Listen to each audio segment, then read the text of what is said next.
Hello and welcome to a new episode of the CTO Show with Mehmet. My name is Mehmet, and as you know, in each episode, I cover different topics from cybersecurity, digital transformation, emerging techs, and sometimes also I have with me on the show subject matter expert. But today I have really a special guest, and I believe many of you might recognize.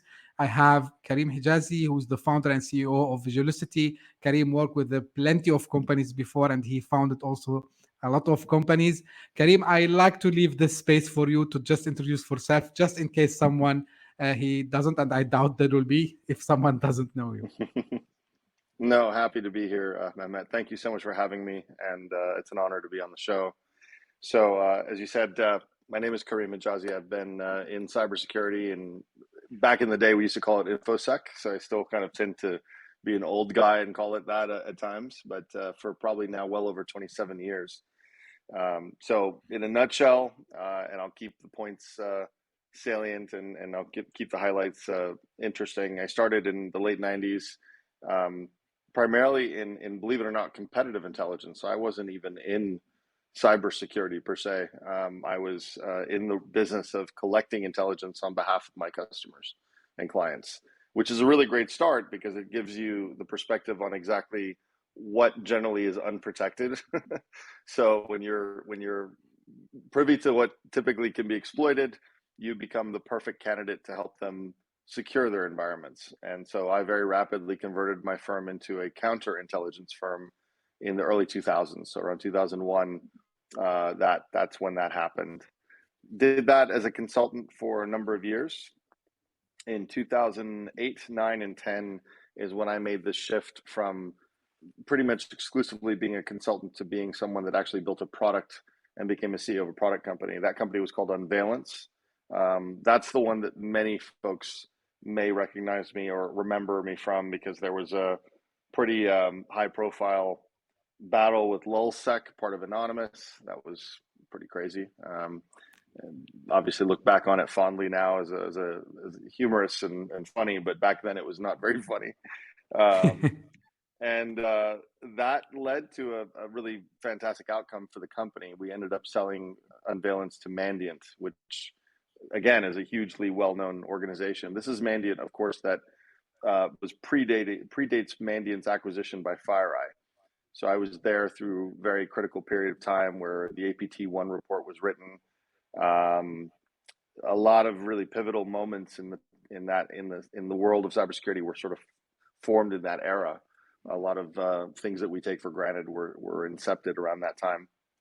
And I stayed there for a couple of years, left. I left before FireEye bought Mandiant, and came back probably about 7 years later to build another startup that I carried on through the next 5 years, very much in a similar vein as what I was doing before, which was to identify compromised organizations before they know they're compromised. So using the ability to collect telemetry on who was infected with malware and a variety of things. And now with the advent of things like, I say advent, I want to be clear, ransomware and things like that have always been here. They just have now become a very, very commonplace, very successful tool for the threat actors to use.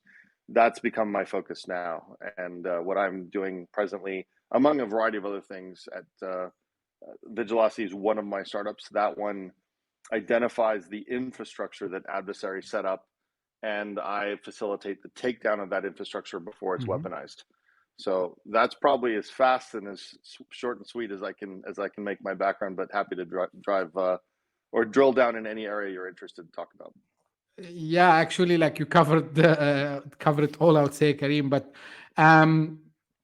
now the thing that usually I ask, but for you, it's like a special, I would say, career path because you choose actually to deal with these threat actors. And when I was doing the research, like you had to be like face to, I mean, like not physically face to face to them. Yeah, but yeah, and I've worked also myself previously to another, like it was a threat intelligence company, and I was hearing also like how these threat actors, they can actually assault the CEOs of companies like the one that you had before. So, but like, is it a lot of adrenaline? Like, can you a little bit discuss more about, Yeah. what the motive would be, and like how you like you took care of like not being hurt by these groups? Oh, sure. No, you bring up an excellent point. Something that's overlooked a lot of times uh, by some folks that do this. It's interesting. Most people in cybersecurity are building products that are defensive, and I'm notorious for saying this, that most products or services or whatever are really in the defensive space. They're there to build a fortress around the organization. Essentially, this concept of castle moat strategy, right? Which, you know, that's really nothing more than a sort of a shell to crack through for an adversary. So they don't normally go and start haranguing or attacking the vendors that produce those castles and moats. But when you're a counter strike initiative on those organizations that are doing the attack, you definitely get their attention. If you're disrupting their revenue streams, or you're creating trouble for what they've already established for infrastructure that's cost them a lot of money, you couldn't be more accurate that you definitely get their attention very quickly. So operational security for me and the team was critical. And I alluded to it actually in the unveiling situation with LulzSec. We indeed had a challenge there. We had where I think, we're still unclear even to this day about the motivation fully. We understand parts of why they came after us, which was that there was a DDoS botnet that they were leveraging against Sony and a few other organizations back in that era, and we were very instrumental in disrupting that, and that got their attention, to your point, and they came and started to give us trouble. So never leave our guards down. Probably in a more perpetual state of vigilance than most CEOs of these organizations, because I'm recognizing the fact that I'm causing trouble for a lot of their efforts, so that it can be very challenging. I wish I could tell you there was 100% way to secure yourself. A lot of times they will go after other people in the organization to try to get to me or other management members. They'll do the usual things. They'll try to fish us with things that on a regular basis we'll get emails, or my colleagues will get emails that look like they're from me saying, hey, can you send me this, or say I lost my password. And they usually laugh at those types of emails. They don't bother with them because they just know the protocols are set that I would never do anything like that. The other thing that's interesting is the best defense, and this is classic sports analogy, the best defense is a good offense, right? And in our case, I and this is almost I use platforms like this to sort of say it again and again, which is that if if a group goes after us or me, they're simply making themselves another target for me to research. So in a lot of ways, it's the best bet to sort of not. There's a lot easier low-hanging fruit than someone like myself and my team to go after, which these organizations tend to know. So unless they're willing to take the risk that they come and do some real damage, if they don't, then there's a chance that I'll eventually disrupt their organization and illuminate their entire operation. They lose even more money. So they do. There's calculated risk for them too, which is what I love about what I do, because it changes the asymmetric advantage the other direction. Now there's a bit of a worry on their part that they may lose money, they may lose time. Very much the fears that they instill in their victims, we sort of return back to them. So it's all kind of a bundled package to make sure that you secure yourself, but you also make it part of the business model. Yeah, that's a great insight. And actually, you mentioned something which I wanted to ask you about. Why do you think, Mm-hmm. Kareem, like these guys are still successful? Not specifically, APT ones. Now, the nation state ones are another story because they are well funded.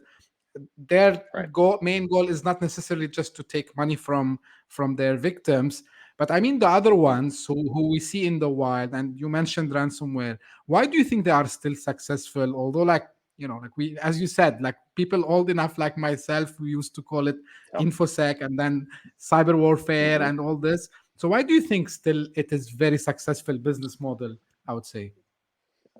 Yeah, and this is not what anyone wants to hear, but despite all of the what we would believe to be advancements with the cybersecurity technology, all the vendors, and this is not meant to be disparaging statement about the vendors. They do a very good job of keeping out a lot of the problems.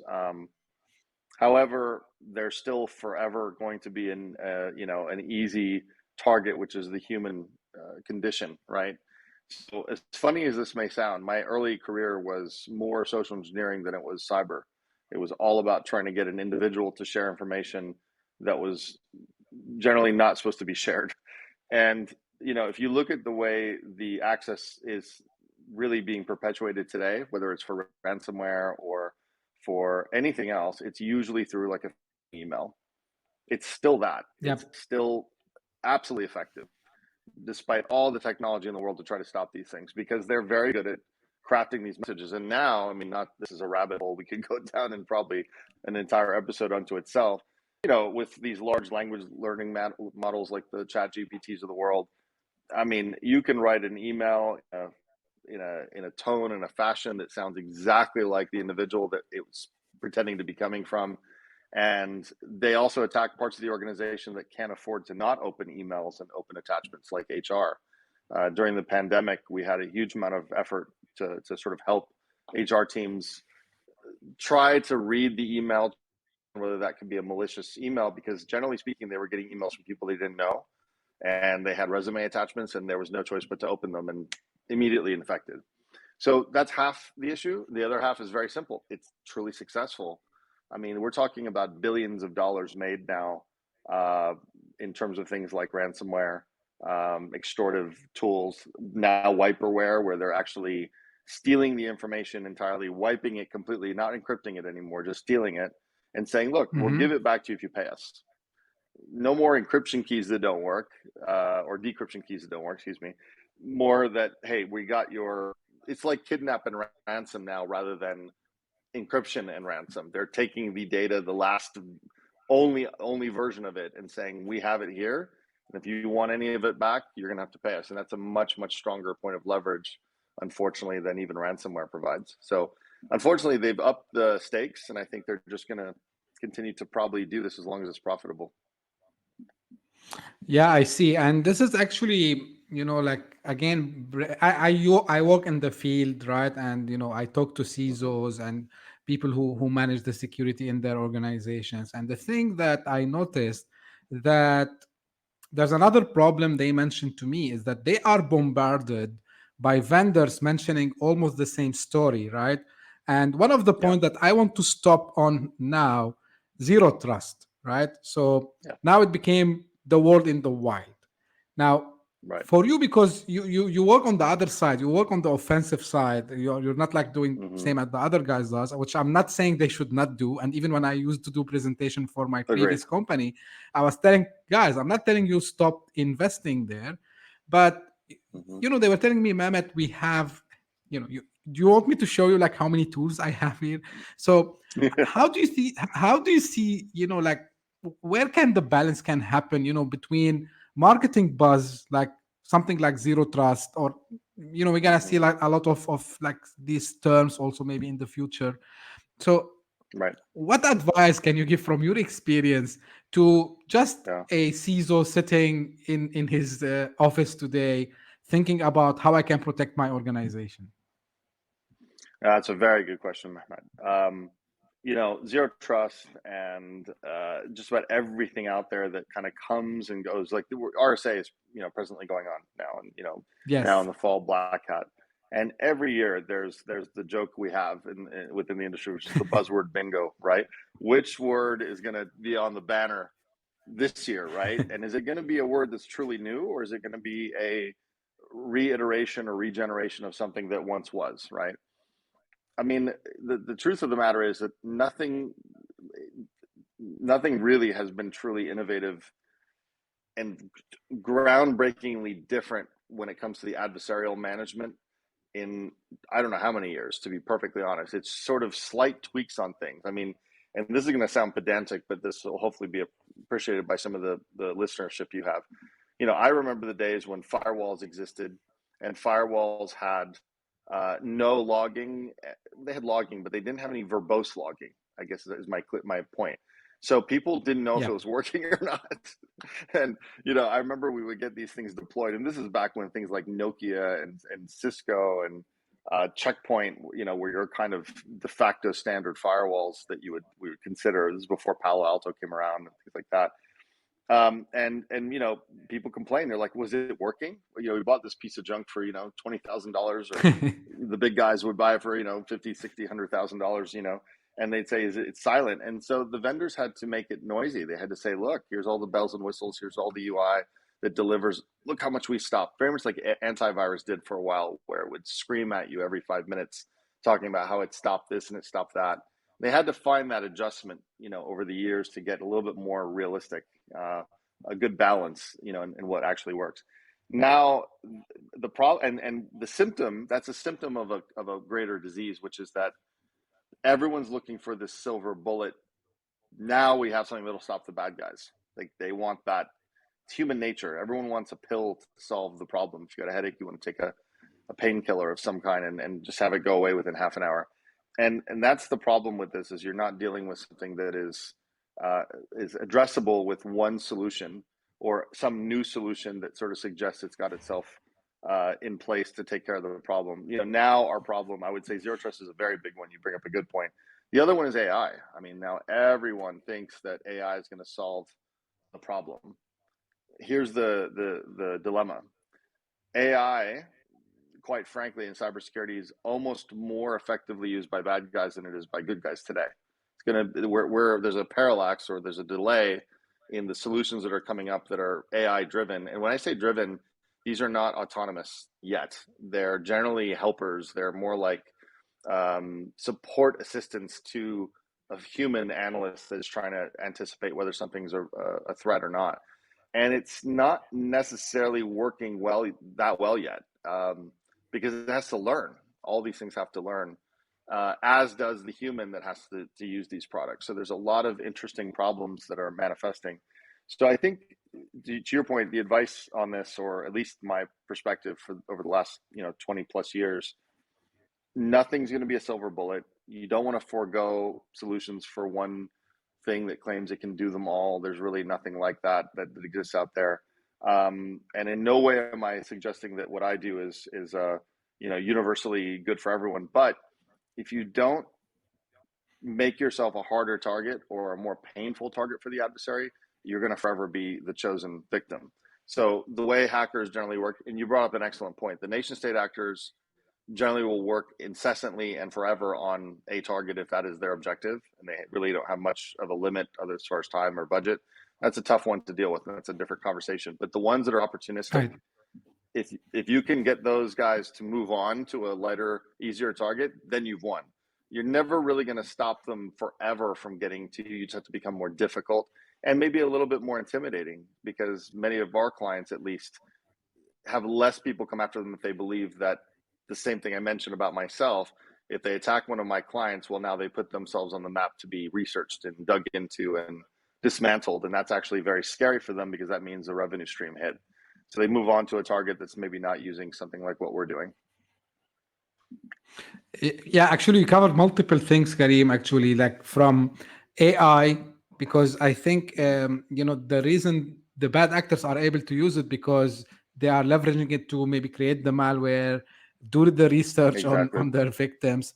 While on the other side, I think we still need to get many experts to just figure out as we call them, the TTPs, right? The techniques and tactics and procedures. So now the next thing, and which is a little bit related to AI, actually, we see you mentioned it's the next buzz, but and I'm asking this for the sake of my audience, because we brought this several times in like offline conversation.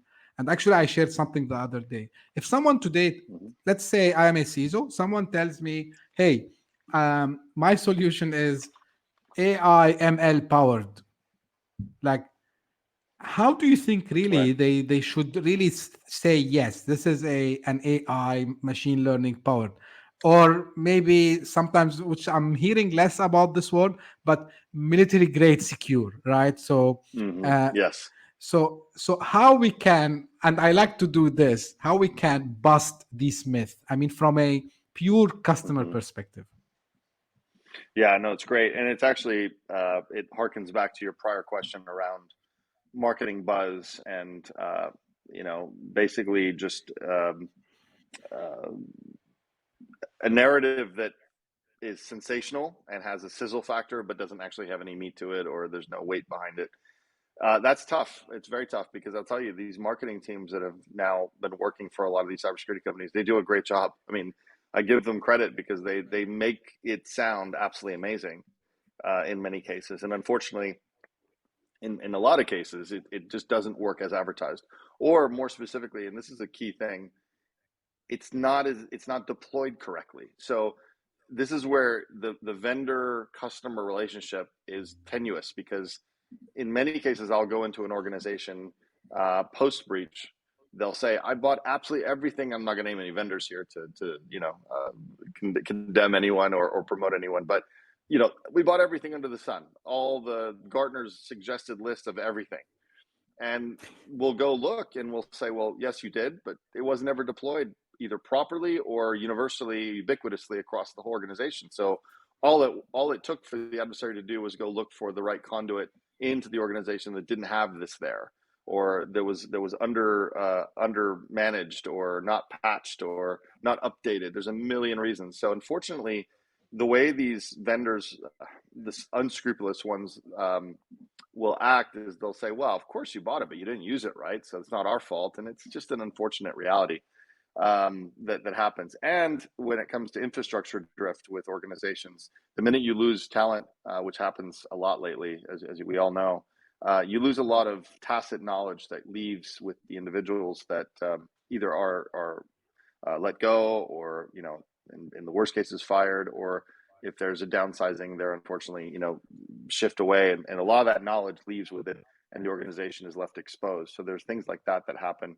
As far as cutting through the noise, there's some tried and true concepts that are really critical, and it has more to do with knowing what your attack surface is as an organization. And I don't mean just literally hiring a company to do an attack surface analysis. What are your crown jewels? How do you manage that data, and where is it actually available? A lot of security is more around practice of the organization's culture than it is some sort of solution or technology you can buy. As much as I hate to tell you that, there's no easy move there. So whenever an organization comes in with this proverbial solution that claims they've got it all covered for you, you pretty much have nothing to do, that is one where I would raise Yeah. a flag pretty quickly, right? There's a lot of work to do, and just about everything, no matter how much they say it's just one big red button and it's an easy button and you push it and everything's fine. There's really nothing like that. Not if you're a target of a very sophisticated actor, because I use this word probably twice already in this conversation. The asymmetry of the bad guys is such that they can try many times and you can only fail once. And so unfortunately, these solutions don't come out of the box pretty much ready. And AI that claims it's ready to go, I don't know that I believe that yet. And the reason I say that is that nothing's been deployed in the field long enough to collect enough training data, broadly speaking, right? And unless it's able to adjust itself to the infrastructure of that particular organization, it can't be universally perfect. It might know the TTPs of the actor, which is great because that will help a lot. But the way the actor will readjust and shift, and for example, I'll be very specific with an attack. Before any ransomware attack happens, usually there's a reconnaissance phase. And believe it or not, the preferred tool for reconnaissance is Cobalt Strike, which is a security tool. And if you've got now a security tool hunting another security tool in your organization, now you've got a real problem, because you're going to have a lot of feedback loops that are problematic. And that's exactly what the threat actors are hoping for, is to confuse the victim and make it very difficult. But that's what an AI would do. It would say, well, that thing's malicious. And they're like, well, not really. The red team uses it, but it's malicious. Well, sorry, it's still a security tool we need. And that feedback cycle is not yet perfect, and it's going to be a while till we get that right. Yeah, so I would believe there will still be a lot of, let's call it, manual work for security professionals to do. They cannot just rely on Very much. AI. Now, something I ask usually, and people ask me actually, how do I keep up with the security news. But now I want to ask you, Hmm. with such a very dynamic, fast, and ever changing topic like cybersecurity, like how do you keep up to date with everything happening around? Yeah, very good point. It's hard to do that. And it's harder for the people kind of just entering the industry, Mehmet, as you'd probably agree. Now, if you were to enter cybersecurity within the last anywhere from maybe even 5 to 10 years, the and if all you have to do is go look at the RSA floor today, it's it's littered with so many vendors and all that. It would make you think that there's hundreds and hundreds of different kind of different uh, problems and solutions, and to some degree that's accurate. But the truth of the matter is that there really still is there's central precepts that need to be considered, which is that you know what about your organization is of critical nature, and go in reverse and understand what kind of solution would be of value to secure that, because you don't want to try to like understand the entire landscape of solutions because they all have their marketing spin. Back to it's a good segue from the last question, because if you follow that, Yep. it would sound like everything is different, and that's not true.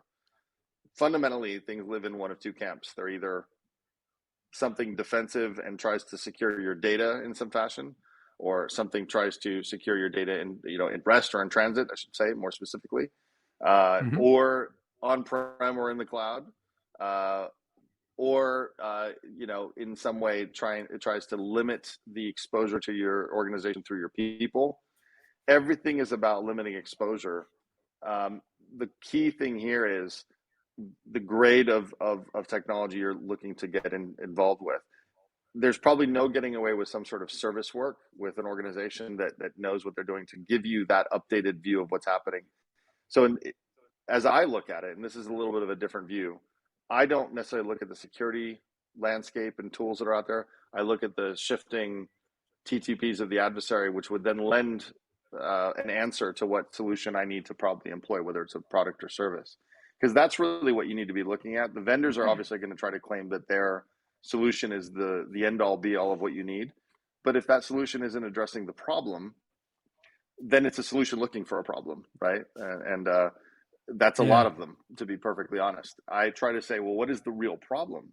For example, if you're an organization that doesn't um, truly produce any of your own data, but you actually host and are the harbinger of other people's data, well, now that storage of that is critical, because now you might very well be a target in a supply chain attack. They're not even really coming for you. They're coming for someone else's data that you're holding, like the law firms that we saw recently with Uber was a good example of Yep. that. The law firm wasn't the target, Uber was, but the data was at the law firm table, and they were able to get it there. So things like that are of consider, because a lot of people I've talked to, and this is a very funny story. I had this is not funny actually; it's a bad outcome, but they said to me word for word, "We have nothing to protect in our organization. That's the best part of our company." And I said, "There's always something to protect. You just figure out what it is." And they didn't realize they were the ones that were holding other people's information. They just didn't realize that they didn't have anything that maybe was of value to threat actors, but what they were holding from someone else was, and that became the target, because that's what actors do. They look for the easiest access to that data. So it's looking at it from the perspective of the threat to then reverse into what the solution should be, rather than trying to look at the RSA Expo floor and figure out which one you should use your budget on. That's no way to go. Yeah, thank you for bringing the supply chain, because I was about to ask about this. And exactly, people who says, no, no, we are covered. Like I ask them usually the simple question, guys, you must have clients and you must have some transactions with these guys. So this data of Right. your clients, even if it's just their name, email, whatever, this is data, right? So so Yep. that's the good point that you enlightened. Now maybe people are listening to us, or maybe they will watch also this and they will say, hey, what, a lot of challenges. Also we hear in the news about like shortage in the cybersecurity skills. We hear about Right. the fatigue of cybersecurity professionals, but because I always want to see also the positive side. So, what you Hmm. can tell people who are, about the verge to choose a career in cybersecurity, like what you could tell them.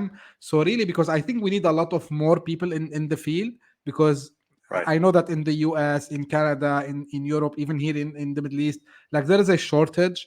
And this is why we see these Right. attacks on the rise. But from someone who's like experienced like you, like what you would tell Hmm. the new generation about this field and why they should consider it? No, great question. And I know you're going to get very different answers from different people on your show about Sure. this question. And I answer. I don't know if you'll let me know if you think it's quite a bit different than others. So there's always the usual trajectory or path, which is to go to some sort of schooling or Yeah. make that a major in your college if you're a young person looking to get into it. However, in my experience, and this is actually holds true for myself, the best experience is practice. Doing it, learning it in by actually being in the field, so to speak. The way I look at the world that we're in when it comes to cybersecurity, it's much more like an apprenticeship or a guild, to use an old terminology, than it is something to where you just go and you get a certification of some kind and you're good to go, right? Because unfortunately, you said it best, actually. It moves so rapidly now that by the time something's memorialized into a curriculum, it's usually outdated. Now, the fundamentals, without question, are very good to go get that way. But if you're going to be on that bleeding edge, you're likely going to join a company of some kind that will then train you on the job, or good companies will, right? They will take people in that have, uh, a proclivity for some of this. For example, a lot of my threat hunters in the last several companies I built were not from this world. They didn't come from cybersecurity. Hmm. They didn't come from another organization. And there's a reason for that, which is that I didn't want them coming with preconceived notions on how things worked, because they might have heard the way a botnet works. So they may have thought, oh, well, this is just, that's how it is. And it's like, no, you're gonna be surprised. I had an analyst come in that was experienced, and he said, oh, DNS, is that still actually even used with botnets? I thought, is that, I thought it's like, yeah, it's the primary method for that. They don't use IPs to communicate because it's an easy thing for a firewall to stop, or some sort of IDS or whatever, or Yeah. MDR, XDR, or you name it. But when it comes to fast flux DNS, it's alive and well. And it shocked them because they hadn't been fed that through their conventional trainings and all that. So it's a different answer, and I'm going to bring it full circle. I believe the fundamentals of understanding the core concepts of networking and things like ethical hacking are good to go get training for. But when it comes to very, very specific subject matter expertise, you've got to be with the experts in the field doing it. There's also a government path, but I'll be cautious to suggest that that's going to make you as well rounded as you should be. Government certainly affords a tremendous opportunity to do some very interesting things, or the military. But usually, if you go that route, you will be very specific into what you do. It will be very compartmentalized. You might not know anything about the guy sitting to the right or the guy sitting to the left of you. You're very specific in your skill set. So depending on what you're interested in doing, if that sounds good to you, wonderful. But if you want to be much more of an all-star, well-rounded cybersecurity professional, where you kind of like what we're doing, speaking on a variety of different levels, look for an organization that has a culture of fostering and nurturing their talent into becoming the best they can be in a variety of areas. Most of the guys that leave my organizations or exited to the acquiring organizations usually end up leading the teams in those firms because they're so well rounded in their experience. So be very discerning in who you decide to work for, and look for those CEOs and founders that are willing to take younger groups that have talent and mold them and foster them, rather than trying to find ready-made guys that know everything they need to know and just get in the job and do it and sit and do your job. Don't ask any questions. I love questions. So find a culture that will train you. Yeah, that's great. And actually, just to your point, I remember in the early 2000s, like I was still in the university when everyone was telling me, you should go for these certificates without mentioning like vendor names now. They were like these famous set Right. administrator, system Yeah. engineer, and so on. And I was telling them, guys, like I don't see it I mean, worth it not because of the material itself, but I believe Sure. that, at that time, and it's applicable. I said, if you read more slow, you should know that this will not be the same thing in 2 years' time. So why I should Absolutely. spend, my energy? Of course, like I got, and this is how actually, before I finished my studies, this is where I would get a little bit about networking, a little bit of Hmm. infosec at that time, and the tools that were available for me, when I was still young. And yeah, this is why I loved your approach, Karim, which is like learn by doing, learn by practicing.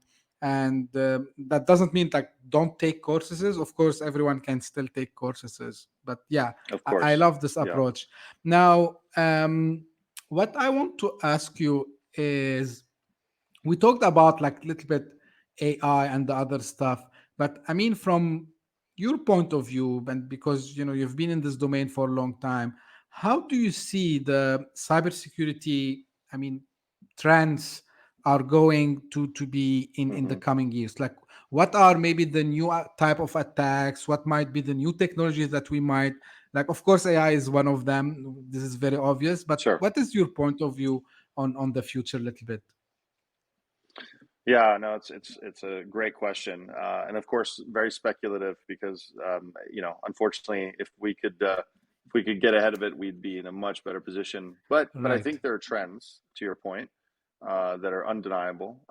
I think that unfortunately, the ransomware and the extortive uh, businesses, I'll call them extortive as a collective, right? Whether that's you know theft of data, intellectual property harvesting, dark web brokering and monitoring business. I don't see that going away. It's too lucrative, and we this is cliche, but hopefully it'll make sense to your listeners. Always follow the money. Always.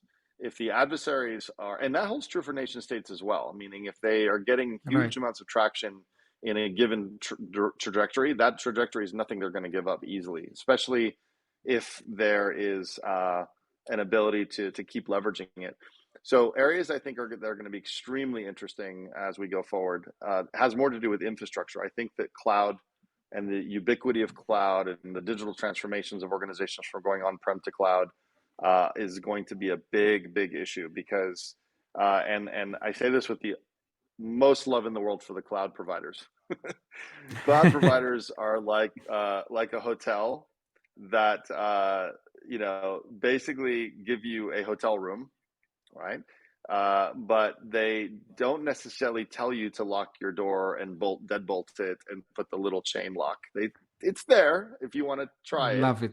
but they don't tell you to do it. They don't do it for you. Certainly, they will just hopefully you'll know to do that, right? And they're trying to get into the world of helping secure those environments for their customers for at a premium, But on average today, that is essentially a hotel with no locks on the doors and no latches on the windows, and that is an incredibly precarious position to be in unless it's managed. There are obviously caveats to what I'm saying, but that's going to be a very greenfield or uh, new hunting grounds for adversaries. Not new. It's going to be the hunting grounds for the adversaries, I think, in the future going forward. I think supply chain will accelerate in a big way because now the interconnectivity of organizations is very useful. I think it's a little overblown. I think people try to fearmonger by saying everyone's all connected all the time, everywhere. Not really. However, skilled adversaries do have a topography or a taxonomy of these organizations to leverage. So they will figure out that way and they will leverage it. And it'll be in ways that you won't predict, like that example I mentioned, where that customer said, "Well, we have nothing to hide. It's fine. There's nothing. We have the luxury of not worrying about having our own data that could be stolen." And it's like, the part you missed was you have someone else's. So things like that have to be thought about. AI, like you said, is an obvious one. One more thing that I think is going to be concerning is that this ransomware craze, I'll call it that, was Mm-hmm. so financially successful that they're starting to expand it. And we already saw an expansion in one way. One way was they went to a ransomware as a service model. Right. which means that they went from creating access or breaching and delivering the ransomware and running the scheme or running the scam effectively, to now saying, well, we'll broker the access to any number of people that want to get to these organizations, and we'll take a small piece of every transaction that happens, which force multiplied the attack. The scary part is that they'll not only keep expanding that model and perfect it, where they make the affiliate the actual culpable party in the Mm-hmm. process, which means that they kind of stay behind the scenes in the syndicate of attack, which is clever because now law enforcement focuses on the affiliate, which is kind of like, well, if they have bad OPSEC and they get caught, they get caught. And we stay very profitable by providing the access kind of anonymously to these groups. What will happen now is I think they're going to start moving into smaller and in some cases individuals that will start getting ransomware, because now they have the Mm-hmm. resources to go after them. It used to be they would separate their targets when they cast a wide net. They'd separate the big tuna from the minnows, and they'd only go after the tuna. Now they're starting to say, "Oh, we have the money to actually now, build help desks to get Mehmet and Karim to pay, I don't know, $10,000 of ransomware rather than 10 million as an organization," which means they can force multiply their take home even more. So unfortunately, I think that cybersecurity is going to start to be more of a general population concern than it has been in the past. And so and it'll be done for a variety of reasons. I think they'll start brokering access to influence campaign groups, not just for intellectual property or profiteering agendas. So I think the Mm-hmm. merging between nation state and cyber criminal will only get more clear. There's a lot of overlap now, but it'll be even more clear later. Like really very clear, very insightful. And actually, I was talking to a friend today, and it's a coincidence because I was telling him, you know what, I believe the next like target for these ransomware gangs is to go Mm-hmm. after individuals, and maybe wealthy individuals, Absolutely. probably. And like I used to be in the sales role as well, and we used to say like, don't leave money on the table, right? So, and these guys, they Yeah. act in the same mentality. So they say, okay, we are after Yep. the enterprises, but hey, like there's a huge amount of money that we can get from the SMB market as well. And this is also why I try Yes. also through the podcast and offline to tell SMBs, guys, like it's not only about the big guys like you see them in the news, it's about everyone. Karim, I have two questions and then we'll be done. And it might be a funny question, but I love to Sure. ask it. Is there something called 100% security? I used to get this question myself when I was on the other Yeah. side.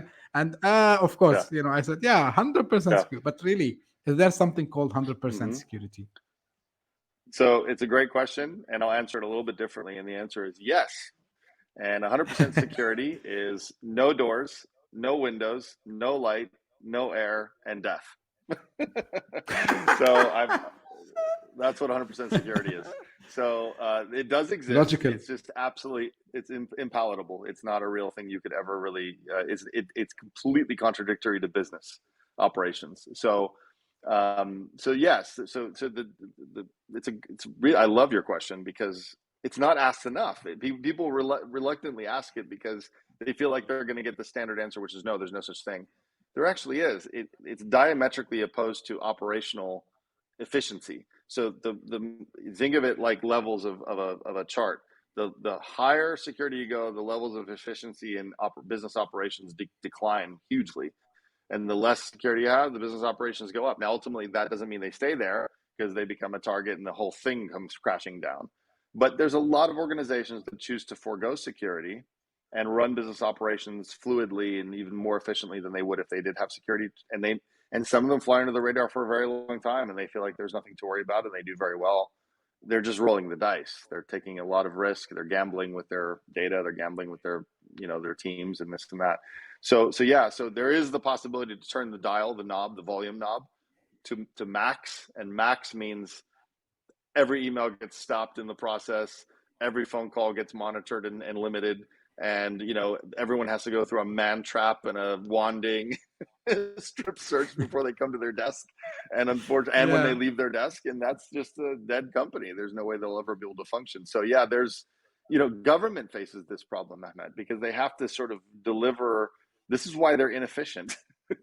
To say it truthfully, I mean, they have to have a level of security that's usually beyond most organizations, but many of them aren't. Organizations are getting close to that now.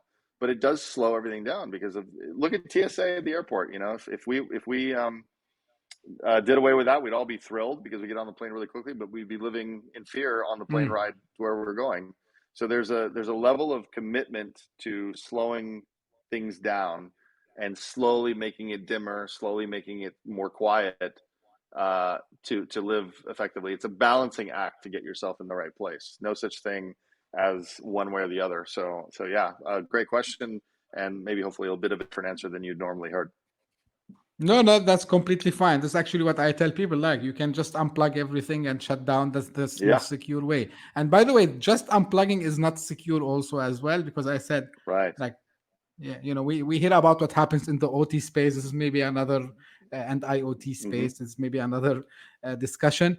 Final question, Karim. If you had the choice Hmm. again today to re-choose your career, would Hmm. you choose cybersecurity? Uh, yes. So if I were entering the market today, it's hard to do it without being colored by my bias and knowledge of what I have now because of how interesting. I have to be honest. It's only more interesting now. We're in a renaissance of this in the next 10 to 15 years. It couldn't be more of an exciting field to be in and be a part of at this point.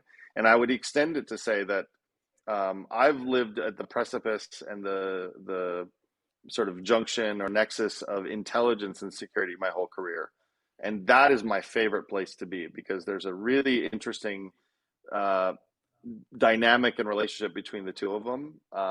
Because now intelligence gathering, and it's funny because you hear AI, half of that is intelligence, but before there was ever the word artificial before it, there was intelligence, and it was done by people, and it was actually the tools, and it was the concepts that were actually used to create the security products that were built out. So I would not pick anything different than what I'm doing today if I were to re-choose, to be perfectly honest.